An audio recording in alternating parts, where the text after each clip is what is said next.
pertain to social media, and what do you see, are you going to create some sort of an alliance with other congressmen and women? Yeah, great question. So what we need to understand is that we already have laws on the books right now to deal with big tech and the egregious civil rights violations that are taking place against conservatives. And what I want people to do is I want people to stop talking about this as a free speech or First Amendment issue, because it is now a civil rights issue. Your civil rights as conservative, Republican, pro-Trump Americans are being violated.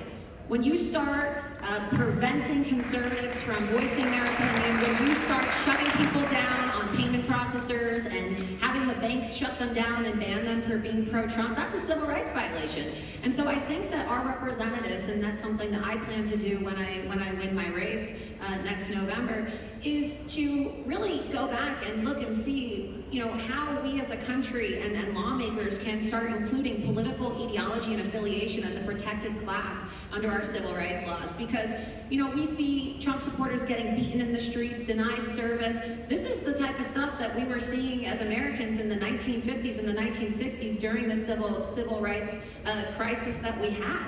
And so it's time to include political ideology as a protected class in this country so that people are protected. Also,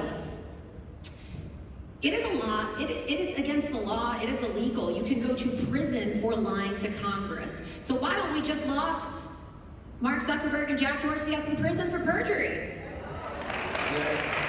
Why is it that the Democrats are allowed to derail our country and create a situation that's putting this country on the brink of a civil war for the last 3.5, 4 years, falsely accusing the Republicans of Russian collusion, falsely accusing President Trump of impeachable offenses, when you had these hearings in front of Congress where Jack Dorsey and then the CEO of Google and Mark Zuckerberg, they lied. They lied to members of Congress when they were asked under oath testifying whether or not they censored conservatives.